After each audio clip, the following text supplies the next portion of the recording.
Welcome back to The Sower, a podcast of the Ciceronian Society. We are an interdisciplinary group of Christian scholars dedicated to the themes of tradition, place, and things divine. To learn more about us, our programs, our peer-reviewed journal Pietas, this podcast, and our annual conference, please go to ciceroniansociety.org. I'm Chris Anadale, and I'll be hosting this episode. My guest today is Caleb Galloway of Galloway Woodworks in Marietta, Georgia. Caleb, welcome. How's it going? Going really well. Thanks a lot. I Yeah. appreciate you coming on the show here. I wanted to talk with you about Mhm. a couple of things involving especially your woodworking. And I'll mention for Sure. the sake of the audience that I found out about you just by stumbling across some of your posts on Twitter, hmm which I guess I'm going to keep calling that Twitter just because I'm an old man. Yeah. But you have a website there, site on hmm Twitter, Galloway Woodworks, Yep. where you post some of your work.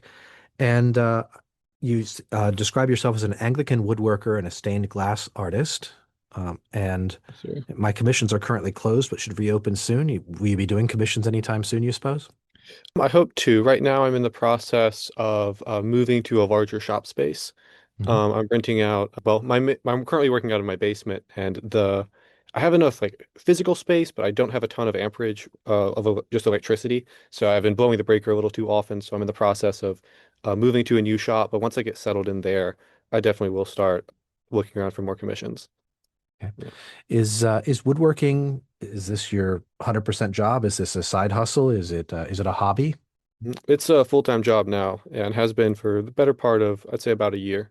Hmm. Yeah. And does it pay the bills? For the most part, yeah.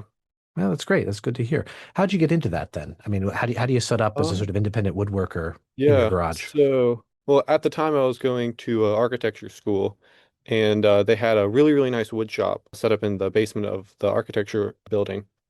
And the main thing that kind of drew me to it was they had a CNC machine, which is it's sort of the opposite of a 3D printer. It's like a three-dimensional carver, basically. Hmm. So you put a block of wood on it and it will carve the shape that you tell it to carve.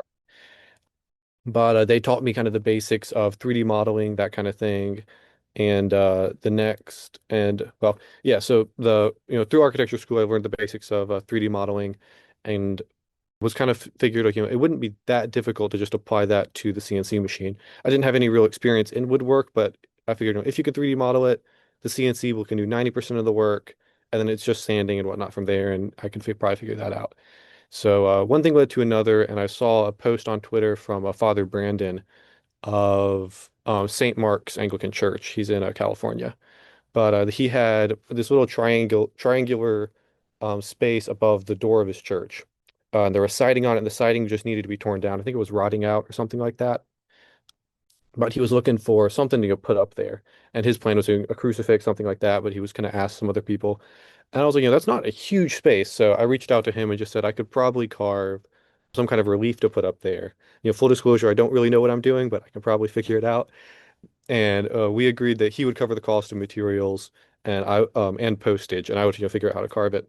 And that was kind of my first serious project in woodworking. It was kind of a three-part relief with the Christus Victor icon, and then kind of some various kind of florals on either side.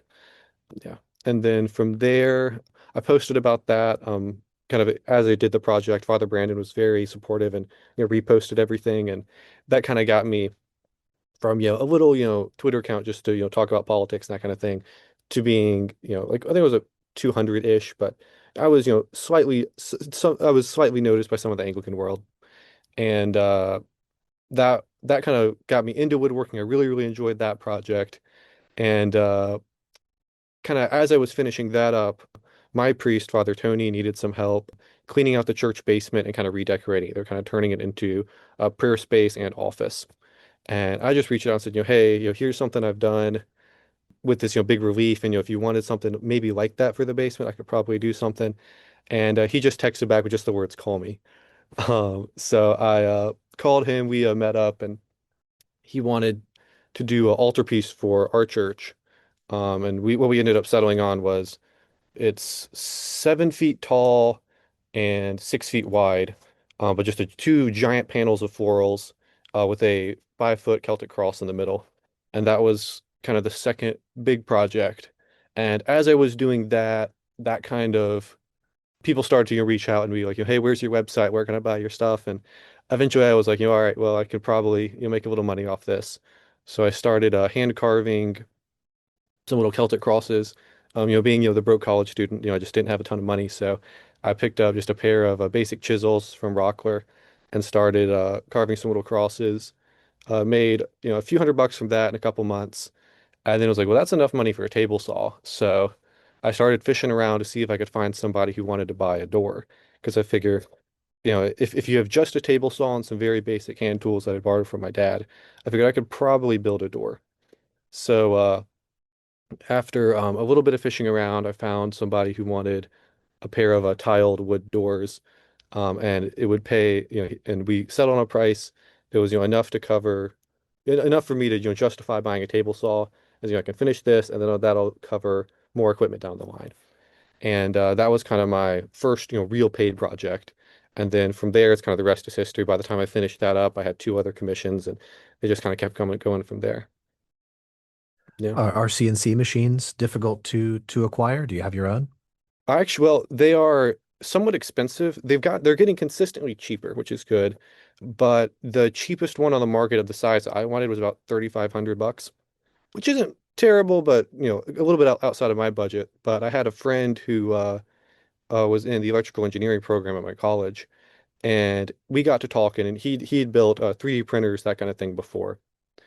And he was like, it's not that much mechanically different from a 3D printer. It's just bigger, and it's, you have instead of having an extruding head on the end, you just have a router head. So we went back and forth and about it, and eventually we started to put together. We found a online design from V1 Engineering on how to basically just build one yourself. And after a little bit of back and forth work, we pretty much ended up just building our own. It's a 4x8 bed. And kind of the goofiest thing about it is that typical CNC runs a spindle, which is basically a very high-powered motor to spin the carving bit. The thing with spindles is that they're very heavy and they're somewhat difficult to like all wire together. But what we ended up getting was a trim router, which is basically just a very small spindle. Clamped it onto the CNC and just used that as our spindle head, which has worked remarkably well, though it is somewhat janky. The one issue with it is trim routers are not built to run for 4 or 5 hours at a time. They're meant to, you hold it in your hand and you just pass it over wood, and you would never run it for more than, an hour at most. Yeah. But we started with using Kita trim routers, and they would last for about 3 months before they'd burn out. And then we discovered Bauer trim routers will burn out in 2 months, but they have a 3-month warranty. Um, so I uh so I ended up picking one up just to see because they were cheaper. So I figured, it's about half the price. So even if it doesn't last as long, it'll be okay. But it burnt out before the warranty was up. So I took it down to a Harbor Freight. I was just like, look, so I'm totally abusing your system, but do you mind if I do? And the guy up front thought it was hilarious. And I think I've traded in the same trim router 3 or 4 times now. Oh boy. Okay. Yeah. Wow. I was thinking of you described these very large 7 foot, 5 foot Yeah. large things. Do you manufacture them in panels and then glue the panels together? Usually, yes. The big one that I did for Christ the King was just two big panels, which is not the way you should do it. It probably would have made more sense to do them smaller panels, but in this case, it worked very well. There's actually the reason you shouldn't do it is because it's a ton of CNC time, and the panels tend to warp. If you carve away a lot of the wood, that wood's going to want to move and bounce back, and the bigger the panel is, the more movement you're going to have. So I had to do a little bit of kind of recarving because the panel warped as it was being carved, but it wasn't too bad. And there's actually a new rule at my college because of it, because the first two panels were 14 hours each, and now there's a rule that for personal projects, you have to have a 4 hour time limit now because of me. But that was kind of what got me into building my own CNC and starting to kind of scale it out as a genuine business. As far as a lot of this goes, have you been mostly self-taught or building off of things you've gotten from college, or Um, are there any individuals you've learned from or learned to yeah. imitate or model yourself on?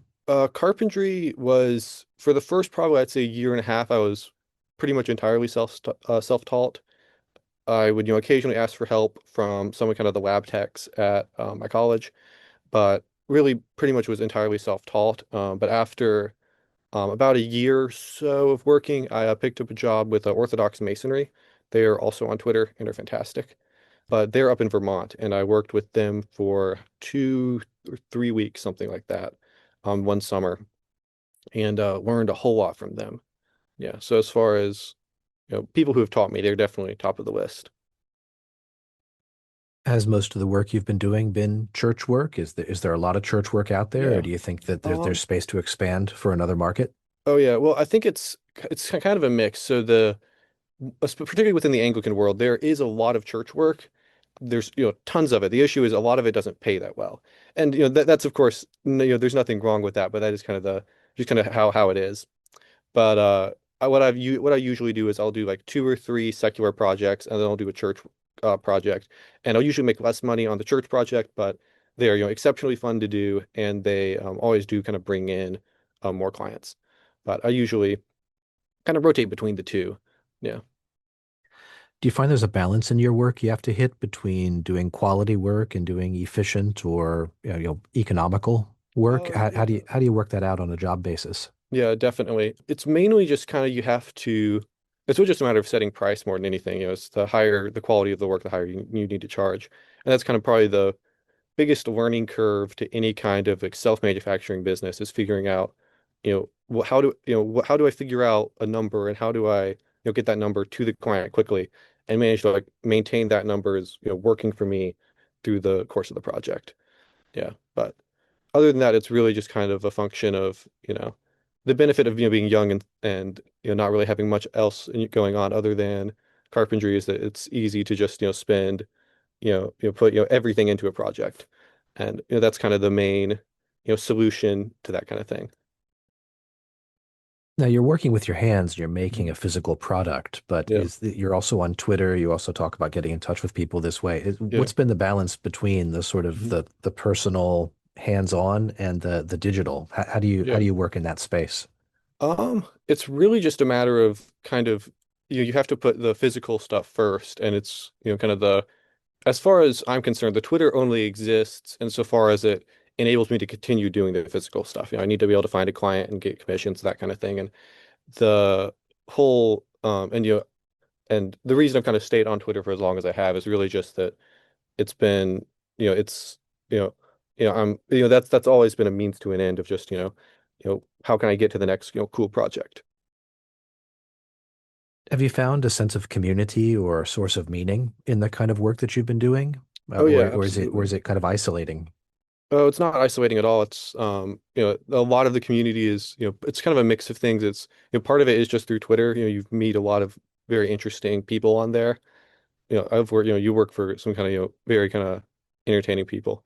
But it's also one of those things like I think any like young man who's like, struggling socially, like, I found like the best thing you can do is to work with your hands because even if you're doing it like completely solo like I am, you have just like a cool picture to show somebody, and that alone can help you just with making friends, making conversation, that kind of thing. I have a friend who's a farmer. He's a bit older than you, but we've had conversations before about the difference between sort of being good at farming and then being good at the business of running a Oh farm. yeah. Have you found that there's a similar kind of, woodworking versus the business skills necessary to actually sell and work with clients and set prices and Oh yeah. deliver and source materials, etc.? Oh yeah, absolutely. It's one of those things I'm a better carpenter than I am a businessman, but I think I've been, slowly picking that up and improving it as I go. But there's definitely it's definitely a struggle to learn to balance the two. Especially early on, you kind of have to learn that like, you have to learn to set a high price for yourself. And that's not always the easiest thing to do, but once you kind of figure out how to do that, then you can really all you have to do is just to focus on being a really, really good carpenter, and the business side will kind of sort itself out. As long as you can just set a reasonable price. Yeah, I saw online you'd posted something up on Twitter about, creating a manufacturing job for yourself, which Yeah. seems like that's just kind of what you've done. You sort of willed into existence, Yeah. Galloway Woodworks, and it's working well enough for it to be a full-time job for you right now. Do you Yeah. think that's the kind of thing that other people could approach with a similar skill set? Yeah, definitely. I think there's a lot of, especially nowadays with social media, kind of, I think in the past, kind of the biggest difficulty was, finding someone to sell to. But nowadays that's, easier than ever. So I think that it is it's not it works particularly well if you're single living alone and kind of just can just pour your heart and soul into it. But I think there's a lot of merit to just kind of pushing out and finding just kind of a niche for yourself. Absolutely. How far do you think your current arrangement could scale up before you'd have to begin thinking about, no, I need to turn away clients, I need to do less work? I mean, Yeah. how much bigger do you think you could grow what you're doing now? Yeah, I mean, well, I already am turning down and giving away clients a fair amount, but right now I think I've kind of hit the upper limit of what one person can physically do. And I think kind of the next stage will be to, move into a new space.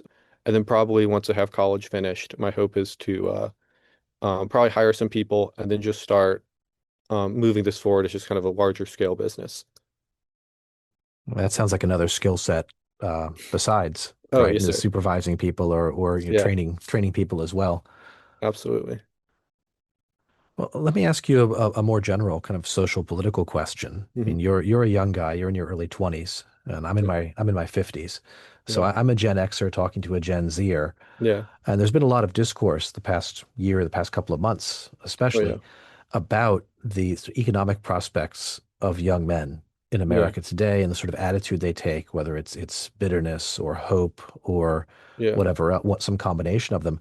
Where do you come down on that, sort of emotionally and also in terms yeah. of what kind of advice you give to men in your position?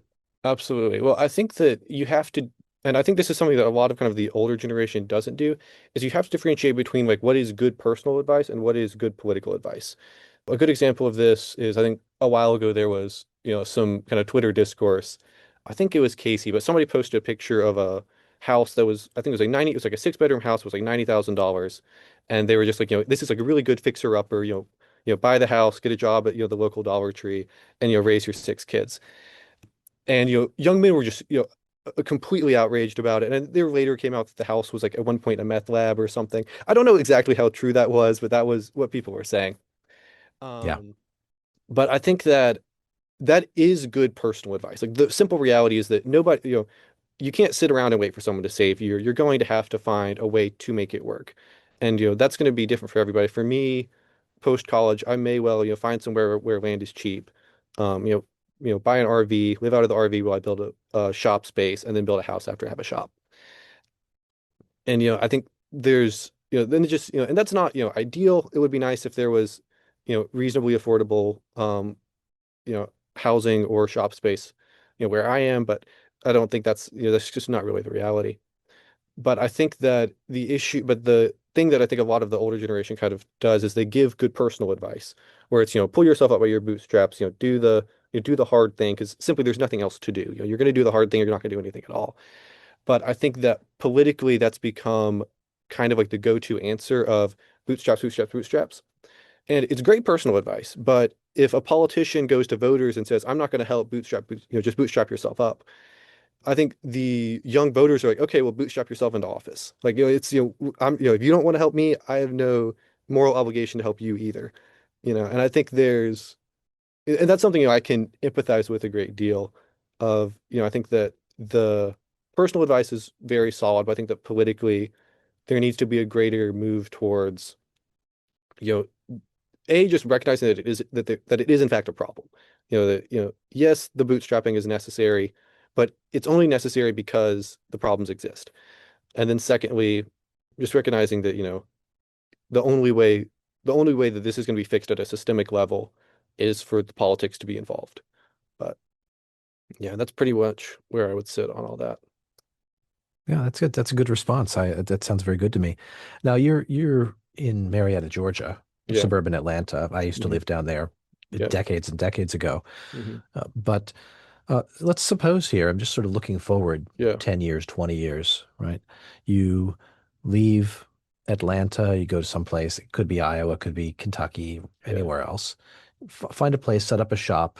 Is that where you put down roots, or do you think that you'd be looking back at Marietta and saying, no, I really am, in a Yeah. sense, still Caleb from Marietta? Yeah. Would you expect maybe your children potentially to have a different attitude towards their hometown and roots than the one Yeah. that you're able to have in this hypothetical future? Yeah, I think for me, the main goal would be, even though I probably will move farther out, I would want to stay within reasonable distance to my family, so 2, 3 hours, where I can still maintain a relationship to Marietta and all the great people I know here, and maybe moving farther out to say like Canton, North Georgia, or maybe even as far as Alabama. There's plenty of relatively cheap land there.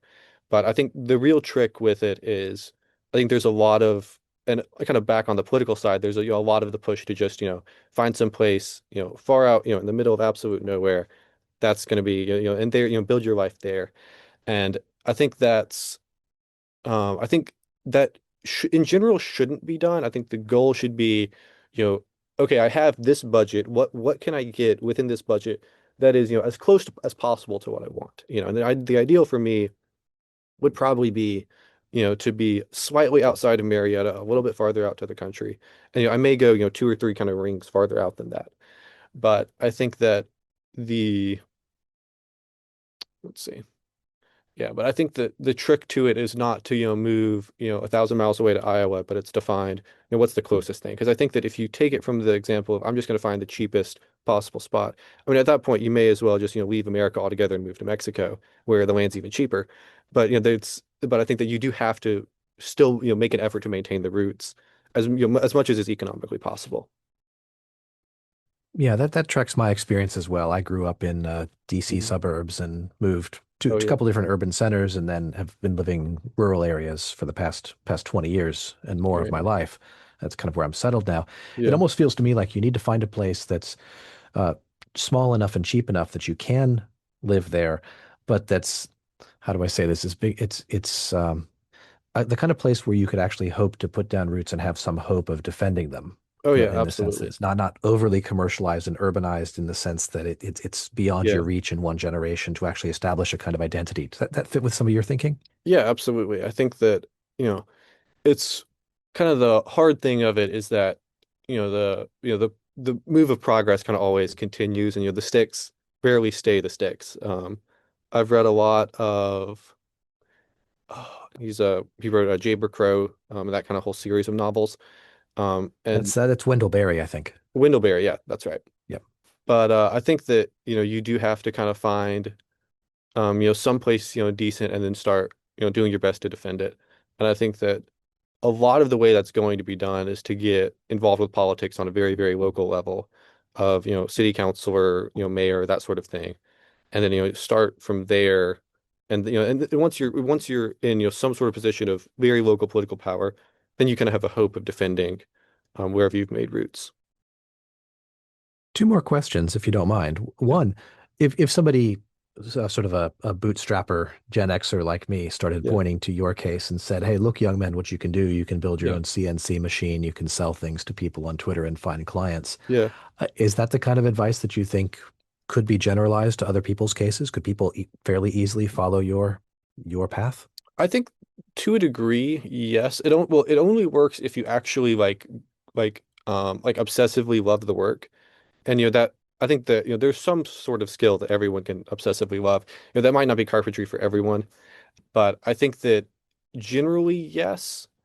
But I think that it is highly dependent on the person to be, because not everyone wants to be ridiculously entrepreneurial and do the it's not the necessarily the easiest path.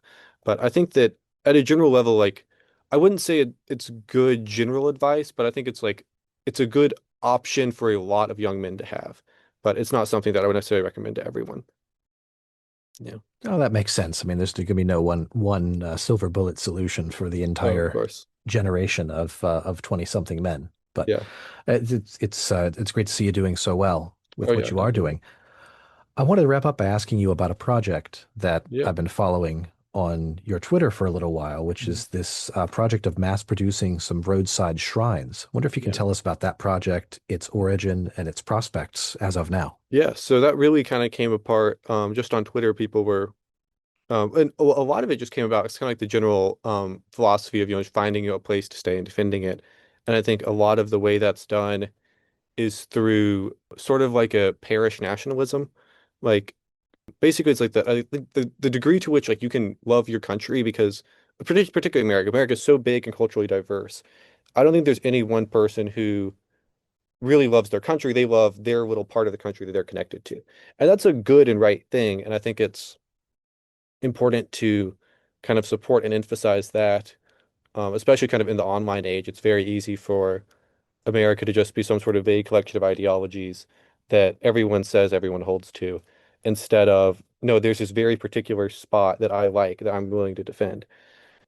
And I think it's important to kind of move more in that direction. But I've got a couple of great partners that I'm working with. We're gonna CNC carve all the crosses or crucifixes ourselves, and then kind of have a nice little sort of open box to put them in just to protect them from the rain. But the So idea it'd is be a that, couple of feet high and a couple of feet wide. yeah, I mean, it should be the box itself. I think it's about a foot by a foot, about a foot by 2 foot, I'd say. So, a nice little shrine that can just be mounted on a fence post, the wall of a church, anything like that. But that'll just be the idea to just to kind of, further, increase kind of the amount that we can sort of make something, a real, place that's worth loving. How many of these are you thinking of producing? Like on what time scale? Yeah, well, we hope to have kind of the first half dozen done by mid-January. We've got most of the design work kind of figured out, and we're going to do kind of a half dozen as kind of our first run just to see what sales look like, and also just to kind of get our how we package them, how we produce them, just kind of streamlined. And then once we have that done, we hope to start doing them by the dozen and just doing drops. So I'll do, we'll make a dozen over 2 weeks. We'll post a link, say, hey, they're back here, go and grab one.